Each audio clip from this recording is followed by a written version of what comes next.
elas vão encontrar ali não necessariamente um discurso religioso. Aliás, isso nem é algo recomendável ou ético, mas elas vão encontrar uma receptividade, um acolhimento às suas demandas de sentido e às suas próprias formas de buscar sentido para aquilo que elas estão vivendo e para formas de viver essa experiência ancorada numa fé que traz para elas consolo, resiliência, conforto, não é?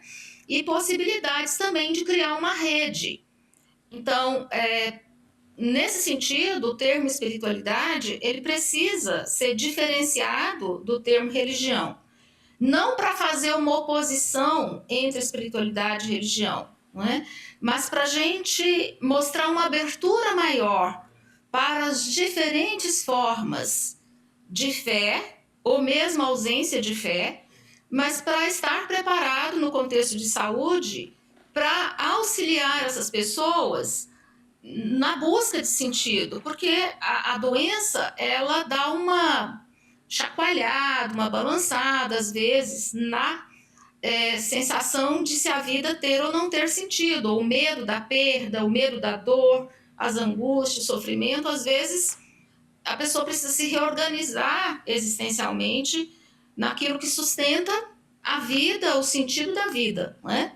Então isso é necessário, essa abordagem clínica respeitosa, aberta, receptiva, acolhedora e ao mesmo tempo múltipla, porque as religiões são as mais diversas e cada uma delas tem uma forma de realizar essa impulsão da espiritualidade, né?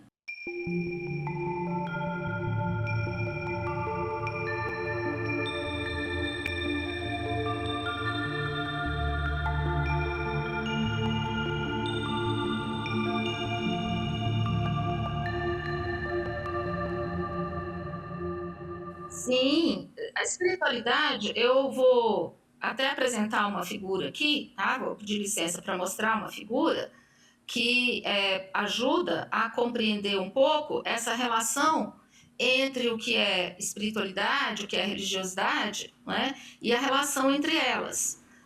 De modo que tanto o profissional como a própria pessoa que está vivendo as suas próprias experiências de religiosidade ou de espiritualidade, né? Ou de religião, elas possam se organizar aí nesse universo, né? A palavra espiritualidade, ela vem muito associada, desde a sua origem, ao termo pneuma, né, que se refere a sopro, sopro de vida. Então é muito fluido o movimento, a impulsão à busca de sentido, esse sopro de vida, isso que mantém a vida, é muito fluido. Então, esse movimento, esse sopro, impulsiona a busca de sentido. E uma das formas de buscar e dar destino a esse sopro é a crença no transcendente, é a crença ou numa força maior, ou um ser pessoa, mas uma pessoa que transcende a pessoa humana, um ser divino, ou outras formas de conceber a vida que transcende a própria vida humana, né? É uma transcendência que dirige a pessoa para o mundo, mas também para algo aberto, que pode ser misterioso, mas que pode também se revelar na natureza, na ciência, na filosofia, não é? Na arte, em outras formas que transcende o humano, expressa o humano e transcende. Então, uma das formas da religiosidade é trazer para dentro dela a espiritualidade é atender essa demanda de impulsão de sentido, e é isso que, em princípio, origina as religiões, né? É busca de respostas para essa demanda de sentido. E quando essas formas de responder à busca de sentido em torno da crença no transcendente, elas se constituem em comunidades, em doutrinas, em instituições, ou seja, quando há uma troca ali que organiza-se num sistema de respostas compartilhadas, aí a gente tem a religião. Então, quando a pessoa nasce, ela nasce num sistema religioso e isso pode já chegar para ela antes dela mesma ter despertado as perguntas de sentido da vida.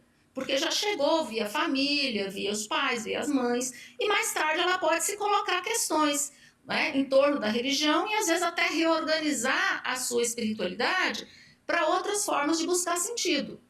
Então, a espiritualidade ela é mais ampla porque ela pode se realizar por outras vias, que não só a religião, ou que não só a religiosidade. E aí, esse movimento de busca de sentido, ele é universal. Nós não podemos dizer que alguma pessoa não tem espiritualidade. Esse sopro, esse pneuma, todo mundo traz. Isso é a vida em movimento do outro, em movimento da busca de sentido, em movimento do mundo, né? Mas a forma como ela se reorganiza ao longo da existência vai sofrendo variações. E ela pode, sim, continuar mantendo a sua ligação com a religião e a religiosidade pela vida toda, ou ela pode se modificar, né? Por questionamentos, às vezes, de cunho ideológico, por questionamentos políticos, por questionamentos da ciência, enfim, pela sua frustração, às vezes, com a própria existência. Então, às vezes, ela se revolta ou deixa de acreditar em Deus, enfim, abandona aquela religião, enfim. Mas esse movimento de busca de sentido, ele não morre. E se ele morrer, está ameaçado o pneuma, está em risco a própria impulsão de vida, de sentido, né? Então, por isso que a gente faz essa distinção. E esse esquema que a gente apresenta aqui na figura, ele mostra isso, a espiritualidade enquanto impulsão ao sentido, a religiosidade enquanto uma forma de responder a essa demanda de sentido, ancorada na crença do transcendente, e a religião como compartilhamento de crenças sobre a forma de dogmas, de doutrinas ou de livros, como temos a Bíblia, por exemplo, né? E outros textos sagrados de diferentes religiões, que são exemplos de como isso se torna um sistema compartilhado de crenças e que sustenta essa busca de sentido. Né? Essa diferença é importante, porque a gente tem que diferenciar o que é o movimento, impulsão de sentido, que vem como um movimento natural da pessoa, e o que é a religião, que é um sistema que às vezes é levado para ela desde criança e que só mais tarde ela consegue refletir em torno daquele conjunto de dogmas. Né? E essa reflexão tem desdobramentos. Ela pode, às vezes, fortalecer a crença, a vinculação, mas pode também, né, se não vir compartilhada de coerência nos atos, sobretudo quando os atos contradizem o que está na própria norma ou dogma compartilhado pela religião, então aí as pessoas não vão continuar sustentando essa religião, elas tendem a não aderir mais, né, e a falar, não quero ter religião, prefiro manter só a espiritualidade, ou também não consigo conceber um ser com esse poder todo, eu prefiro me ligar à natureza, ou à filosofia, ou à ciência, enfim. Mas essas coisas não estão dissociadas, né? A religião, ela não se dissocia da ideologia, da política, da religião, né? Ela pode alimentar, claro, mas ela não se dissocia. E é isso que a figura aqui mostra, né?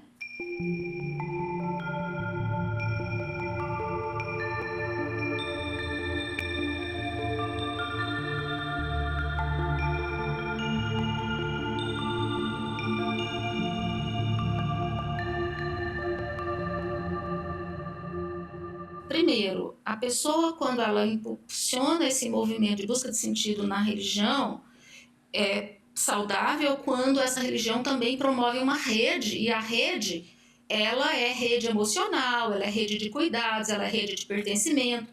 Então, a religião oferece algo de positivo quando ela oferece essa rede genuína, né, de cuidado, de pertencimento e de vínculos fortes, né, que ajudam a pessoa em momentos de sofrimento. Né? Ou compartilha as alegrias também, enfim, né? Ela socializa, ela cumpre uma função importante. Agora, a própria pessoa também, no seu próprio movimento existencial, ela pode se realizar nesse movimento de pertencer e de ser acolhida, se ela também vê coerência, se ela se sente ela mesma, se ela não tiver que se falsificar para si mesmo ou para o outro, para atender aqueles dogmas, né? Ela sente uma necessidade de coerência entre aquilo que ela vive dentro dela e aquilo que ela vê a própria religião estabelecendo como critérios de vida, né? Como normas ou como limites. Enfim, na medida em que ela consegue se organizar dentro do que ela pensa, do que ela sente, do que ela vê, do que ela vivencia ali no seu mundo e aquilo que a religião oferece, isso vai dar para ela maior ou menor confiança nessa religião e maior ou menor coerência interna. Né? Então a gente vê às vezes as pessoas muito conflituadas com a religião porque o seu mundo interno não consegue se organizar diante do que a religião oferece. É como se a espiritualidade fosse a água, a religião pode ser vista como o copo, não é? E se essa água que está fervilhando, um copo de plástico não vai sustentar essa água fervilhando, né? Mas nem um copo de vidro, dependendo da matéria de vidro, ela vai se arrebentar e a pessoa não consegue manter-se mentalmente saudável num contexto religioso que não consegue acolher as suas vivências, as suas demandas de sentido de uma maneira que ela consiga ver coerência e que ela consiga continuar matando a sua sede, não é? Usando ali um copo ou um recipiente que ela consiga pegar, que ela consiga, né, tornar-se para beber dessa água, enfim, né? Então, é preciso os dois lados, né? Nós termos consciência desses dois lados. Como é que essa religião se organiza e chega como sistema de resposta a essa espiritualidade trazida pela pessoa e como é que essa pessoa também consegue organizar esse sistema que chega para ela diante da sua existência, da sua realidade como pessoa nesse mundo, né? Que inclui a sexualidade, inclui os vínculos afetivos, as suas condições de saúde, né? As condições que ela encontra, às vezes, na família, que pode ser uma condição de muito acolhimento, de muito amor, mas às vezes de muita violência também, de muito abandono, né? Então, como é que essa religião sustenta ali uma coerência para ela conseguir lidar com tudo isso que compõe a vida dela também, né?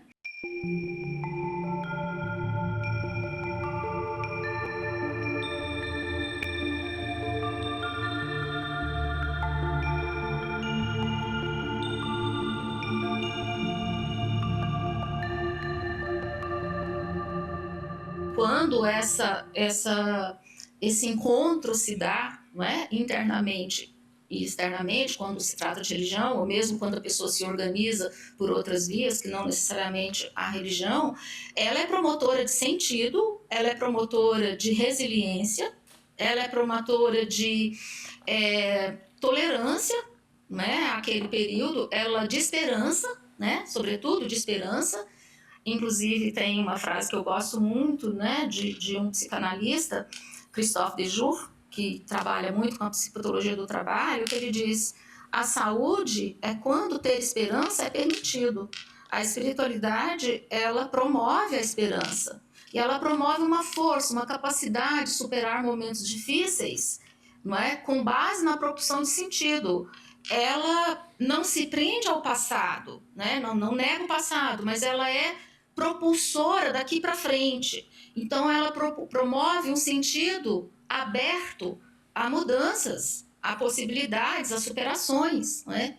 E às vezes tolera a dor física, inclusive, no hospital, com base nessa força que vem da esperança de um movimento propulsor. Isso aqui não é sem sentido, isso aqui tem um sentido, e com esse sentido a pessoa se sente mais fortalecida, não é? E resiliente, né? Às diferentes facetas da vida, né? Que podem incluir também muito sofrimento, né?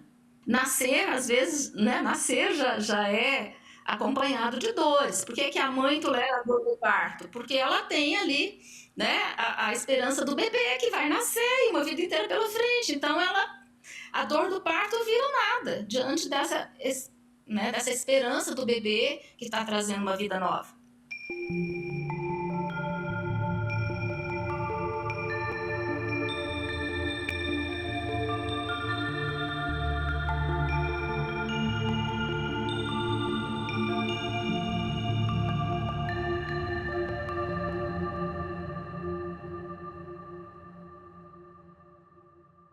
Então, é muito importante essa pergunta, porque ao mesmo tempo que nós temos uma sociedade onde a tecnologia, a ciência, o conhecimento e toda a parte técnica alcançou índices inimagináveis de desenvolvimento, né? Toda a tecnologia que permite a inteligência artificial, que permite uma sofisticação no atendimento médico e psicológico, né? Toda a evolução da psicofarmacologia, enfim, nós alcançamos índices inimagináveis em termos do desenvolvimento tecnológico. Mas é nessa mesma sociedade que a gente viu, né, acontecer esse conjunto de sintomas que você enumerou, né? A depressão, a ansiedade, suicídio, a falta de sentido na vida, né? A violência, né? As guerras aí, né? Mais fortalecidas do que nunca, enfim. É a mesma sociedade que foi, ao longo dos anos, meio que esvaziando-se, né? De ênfase nos sentidos da vida, no valor, né? Naquilo que alimenta, naquilo que é pneuma, que alimenta o respiro, o sopro, podemos chamar a alma, né? Foi sofrendo variações de conceito, psique, alma, mente, né? Consciência, enfim, esses termos foram se modificando ao longo das épocas, mas aquilo que sustenta mesmo a existência, não só do ponto de vista técnico, mas sobretudo dessa força humana, desse pneuma, desse sentido, isso parece que veio sendo enfraquecido muitas vezes, em nome da economia, do consumismo, do poder, do status, da ideologia, de tantos outros valores que não supre essa necessidade, essa demanda de sentido, que não traz resposta para ela. Então, acho que essa sociedade precisa aprender mais a conciliar todo esse aparato que vem do conhecimento técnico com aquilo que vem de uma índole mais intuitiva e que nos mobiliza a buscar e a precisar encontrar sentido naquilo que vivemos. Então, é aí que entra, né, a importância de se compreender o que é a espiritualidade, como é que ela se liga à religiosidade e à espiritualidade, e o que ela pode ofertar, né, que está para além da técnica. A técnica pode estar a serviço dela, inclusive, mas não para impor ideologias ou impor sistemas de poder, mas para libertar as pessoas, para realizar a sua necessidade de sentido, né? Para que elas possam se encontrar e se realizar como pessoas humanas nesse mundo tão diverso e adverso. E aí é que entra, então, a necessidade de contemplar a espiritualidade nos hospitais, nos serviços de saúde mental, né? Nas comunidades, nas diversas formas de atendimento psicológico, mas não só psicológico, médico, serviço social, né, comunitário, enfim, outras formas de compreender esse ser humano naquilo que ele busca de se realizar como pessoa e portador de sentido, né, que possa ser ele mesmo, que se autorize a ser si mesmo e um si mesmo que inclua o outro, que transcenda o si mesmo, porque se ficar só no si mesmo também fica muito vamos dizer, autocentrado, né? Mas é também no outro, é também nas relações, é também no mundo, né? E eu acho que isso que um sistema que inclui a espiritualidade pode propor, né? Aliando a toda a ciência, a todo o conhecimento técnico, mas não se reduzindo a ela, né? Porque ela pode até ajudar a pessoa a tornar mais autônoma, mas ela continua buscando um sentido de existência que é emocional, afetivo, existencial e que a técnica sozinha não consegue trazer.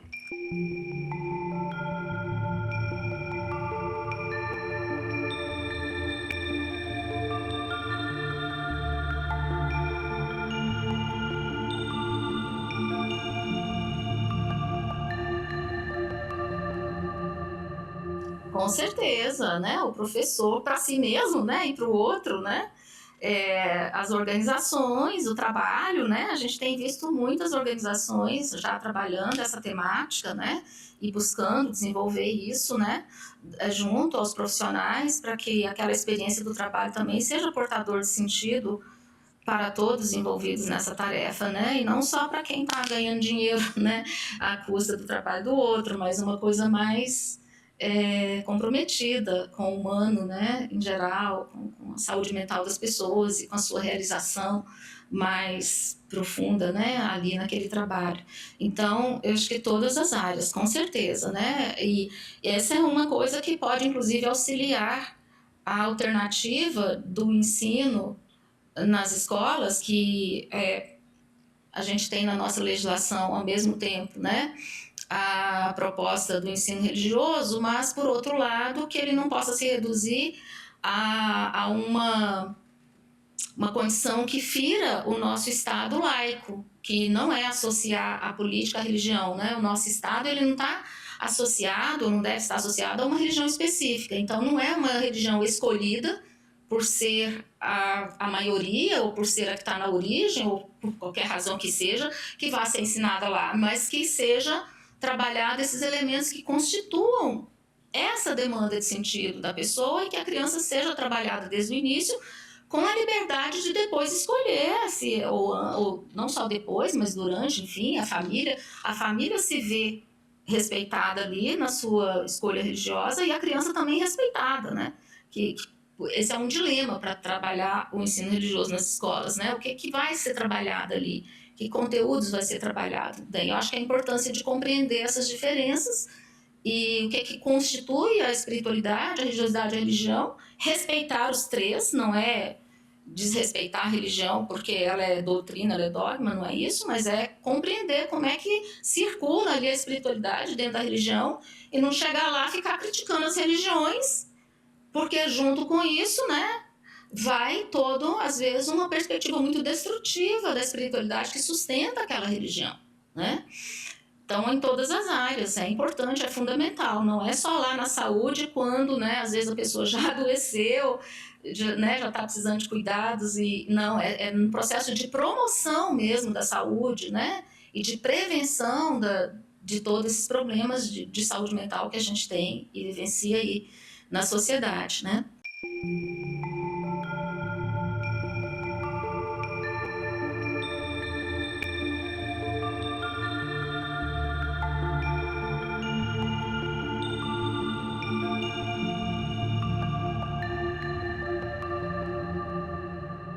Muito importante, né? Essas pesquisas têm crescido no mundo inteiro, no país, inclusive. Eu, inclusive, como coordenadora do Laboratório de Religião, Saúde Mental e Cultura, tenho conduzido muitas pesquisas com profissionais, médicos, enfermeiras, né, e psicólogos, e é verdade o que você colocou, a maioria deles não recebeu nada na formação, né? Tem uma vaga noção das diferenças de religião e espiritualidade, mas não sabe como manejar isso, né? Algumas abordagens já estão trazendo para dentro, né, do sistema de formação um pouco disso, mas ainda precisa ser muito trabalhado ao longo da formação.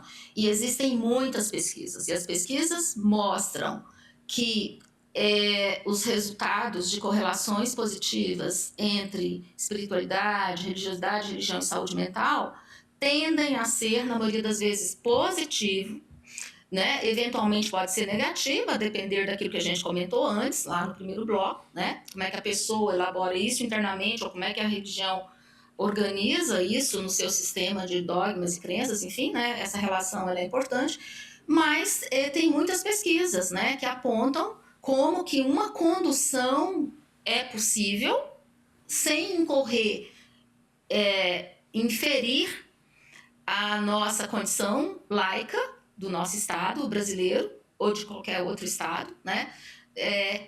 Como é possível conduzir isso positivamente na clínica e dar condições para que a pessoa possa, no hospital, ou na escola, ou no trabalho, né, poder experimentar essa vivência da espiritualidade positivamente em suas vidas, e isso retornar sobre a forma de saúde para ela, para a família, para as relações, né? Então, tem muitas pesquisas que entendem a religiosidade como formas de enfrentamento às adversidades, né, e as diferentes formas de enfrentamento. Pesquisas que entendem, às vezes, como mecanismo de defesa, né, porque às vezes a pessoa se apega a uma coisa ali e isso funciona como um mecanismo de defesa, de não conseguir ver outras facetas da realidade. Então, como lidar com isso, como trabalhar, como não simplesmente destruir o sistema de defesa da pessoa, mas ajudar ela a desenvolver outros sistemas, talvez mais flexíveis, mais apropriados, né? E vários outros conceitos, né? As diferentes modalidades de crença, né? O que elas têm de flexível, o que elas têm de rígido. Enfim, tem várias formas de trabalhar, as pesquisas têm trazido cada vez mais conhecimento acerca disso, né? E muito uma leitura que talvez para os médicos nem sempre seja possível, mas a formação pode trabalhar isso também, é que essa objetividade absoluta, ela precisa ser revista. O término de alguma coisa, né, é associado a fim, é associado à morte, em geral, né? E a morte humana, ela também é o término de uma existência, né? E esse término, ele traz muito sofrimento. Por outro lado, a morte, ela pode ser significada e ressignificada também por meio dessa espiritualidade, né? E tem diversas formas de ressignificar a morte, né? E isso é uma das coisas que os profissionais mais lidam no contexto hospitalar, né? E muitas vezes ele se vê sem nenhum recurso para isso. Porque o médico, ele é formado para salvar vidas. Muitas vezes ele mesmo vê a morte como uma impotência dele, né? Ao invés de ver como uma condição humana que ele também está sujeito, né? E que mesmo na morte é possível ressignificar, né? E esse ressignificado pode estar ali ancorado ou não numa religião, né?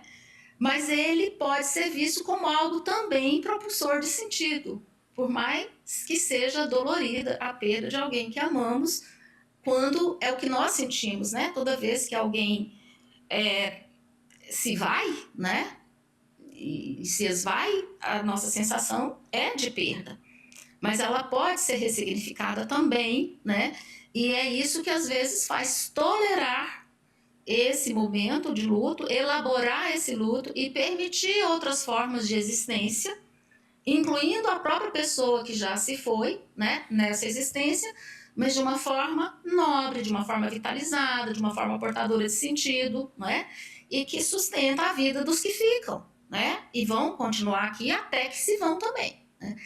Então, o contraponto aí, né, é que às vezes tanto o nascimento ali de alguém promove dor, como também, né, o falecimento de alguém pode promover sentido. Vai depender do destino que a pessoa consegue dar, né, a essa perda, a essa dor, e reorganizar isso na vida dela.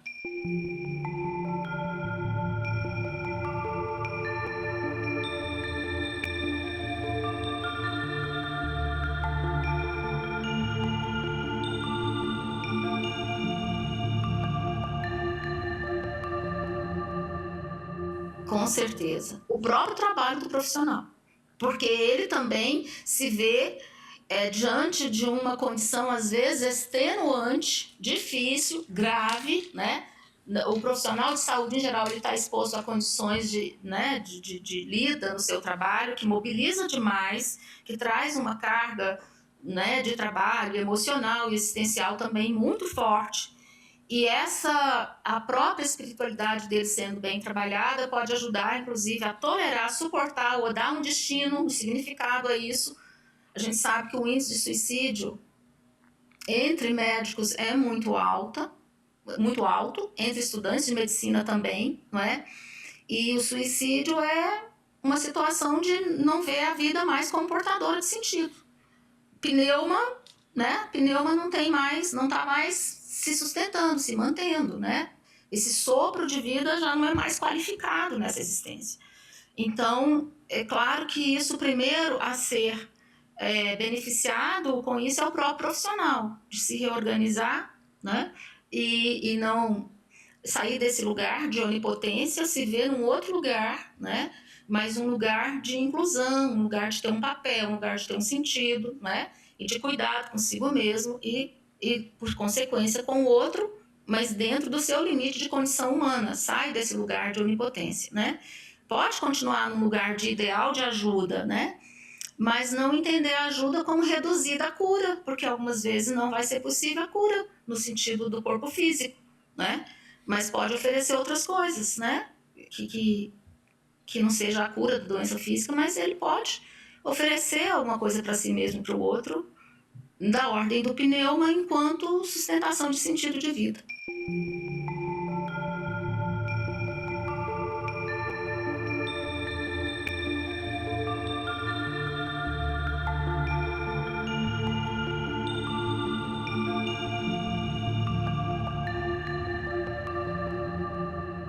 Então, nós estamos aí, né, nas proximidades desse evento, que vai abordar o tema das adversidades no mundo contemporâneo e seus impactos na saúde mental.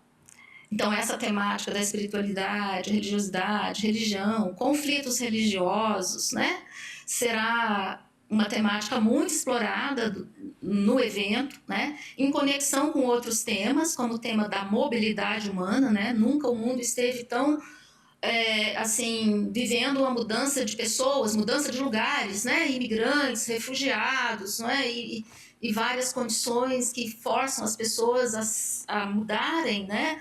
Deslocamentos humanos, né? E também a mobilidade, né? Assim, a mobilidade agora se referindo às adversidades físicas ou mentais que impedem as pessoas de se mover. E aí todos os recursos que a gente tem para facilitar a mobilidade dessas pessoas, né? Mas os impactos que isso traz também para a saúde mental dessas pessoas e daqueles que as acolhem, não é? A questão da inclusão no trabalho, a questão da atuação nos serviços de saúde mental, né?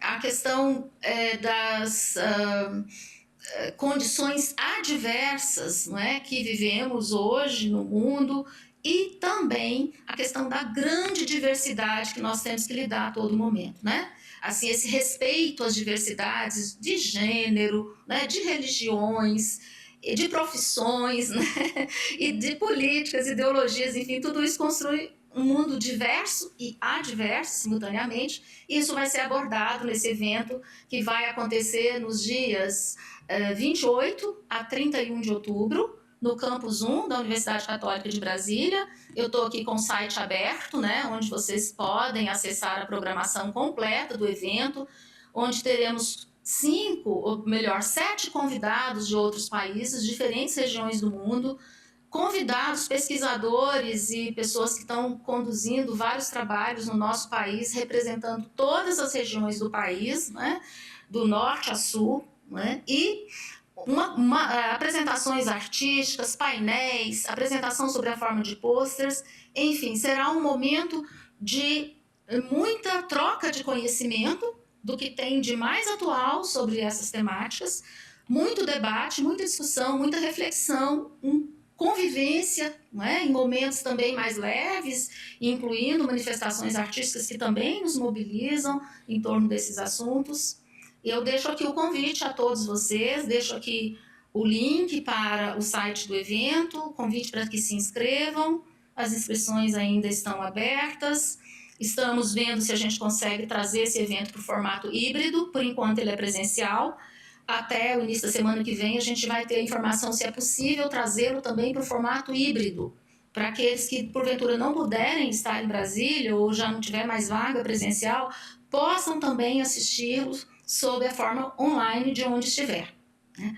E aí, né, fica aqui o link e podem buscar contato conosco pelo e-mail que está informado aí, né? E será uma alegria acolher todos lá para a gente continuar debatendo essas questões, né? Em diferentes níveis, diferentes perspectivas.